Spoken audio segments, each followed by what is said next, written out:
The new colour coming through from Europe that we're seeing a lot of, and we're seeing it in fashion as well, is this yummy inky blue. Kate Middleton, very topical, this was the colour she was wearing. You know, it's this lovely blue that it almost has a level of black in it and indigo. And I mean, it obviously went with her, with Diana's ring.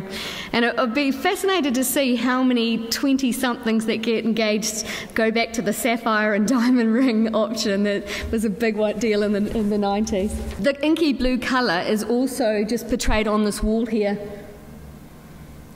This colour is actually in your colour palette there from the Dulux 2011 series. It's called Motu Korea, so it's a really sort of black blue. In that environment, you definitely want to put it with white, and you want to maximise your lighting. Statement pendant lights, and because blue is a recessive colour, it means that it will actually make a room feel bigger. If you had painted all your walls red, then it would make it feel smaller, so you can do this in a smaller room. Just showing your bathroom mosaics. Mosaics are massive. There's a lot of glass and colour mosaics available and used in blue in this context. Distressed furniture. Here's those Aquas again. And again, you just don't need that much. You can have a fairly white scheme, bring in some vases and some cushions and really pull it together. There's nothing like soft blues or duck eggs on your bedroom walls, and again mix it with white shutters, white waffle weave, and then bring in some Euro cushions. And actually, apparently, blue is a good colour for those that suffer stress or anxiety, so obviously an ideal one for a calming bedroom. And boys of all ages like blue, but it's really one of those winner colours for young boys and then really around through to about 16. So what you can do, there's a colour called Newman's Eye, Dulux Newman's Eye, and you can paint that room, bring in punchy colours, reds, limes, whites, funky duvets, bean bags, and then as they get older just change more to say like the thread design bedding where they have a softer blue with taupes and whites or navies. So you don't put the paintbrush away for a while in that room situation.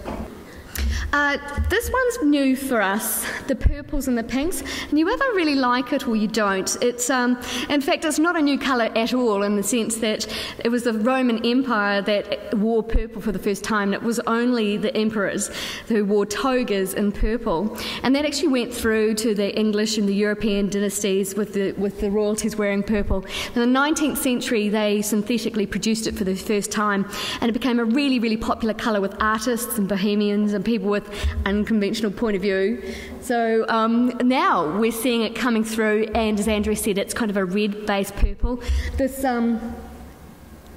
gorgeous Zoffany wallpaper from England, which is basically showing us patterns that come from a time gone by, 17th century patterns that were handcrafted that are being reproduced. And the whole Parisian pink, soft pinks that are mixing really well with browns and distressed furniture. And we've got some great furniture companies in New Zealand, so you can either move to going to buying new or you can reupholster.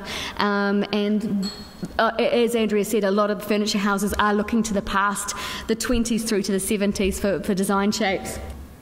More of the flock geometric patterns here, seeing them in the purples and the pinks. Soft pinks on the walls. In Paris, I saw bathrooms were being done in pearlescent, tiny little pearlescent pink mosaic, then having a huge, gorgeous bath, freestanding bath, massive chandeliers, stunning chairs, and making it a really statement room that you want to spend time in. Maybe it was a bit more of a her bathroom than his bathroom, but quite beautiful, making that a room of the home. Like, look at these. I mean, they are lovely. They're just new in colours. What we're seeing is birds of all shapes and sizes, birds in trees, birds in nests, birds flying.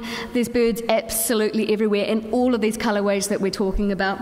Also, there's this huge desire to go back to the past, so there's beautifully embroidered fabrics. Some of them are quite pricey, so you can choose how you use them. You could do the fronts by a metre, do the fronts of the cushion and put a velvet on the back, do the chairs in a more cost-effective velvet and just bring it in for a bit of statement.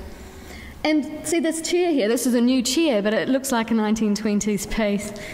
Soft duck eggs and pinks combining so lovely together.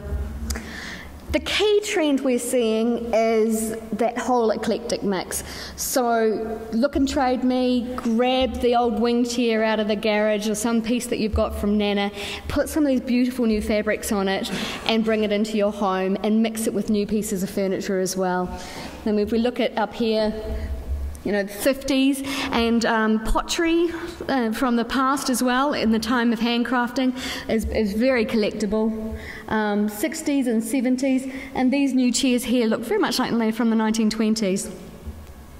Key reason for showing these ones, and not necessarily the colour, but to say that there is a lot in geometric shapes that we are seeing. Lastly, I didn't think with the summer weather that we've been having that we could avoid talking about outside. I think Andrea touched on this, but we're still seeing the weave, the natural weave, being very, very popular, and really neat pieces of furniture for outside that are very comfortable versus the harder timber. The foams are softer than they've ever been, and the fabrics are indoor-outdoor fabrics. So if you have a really sunny room, you can actually cover your chair that's in a space that you could take it outside as well and bring it in. You don't require much fabric, so this is a place I think you can really have fun with colour if you want to, because it's not hard to reupholster squabs and some cushions. I'll just tell you one thing I have been asked quite a bit lately is when you're doing up your home, do you have to connect colour from room to room? And I'll give you an example of that if I talk about my home. You can all you really need to do is connect the main spaces together. So if you're going to paint your walls in say a neutral colour, you could do that in the living and the hallway.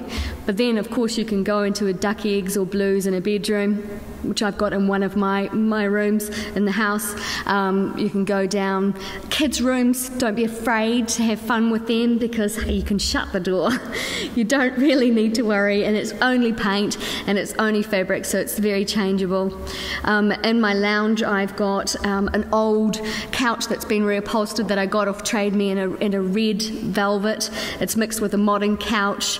I've got large canvases that are blues and the aquas and the reds, and that mixed with taupe and another sofa.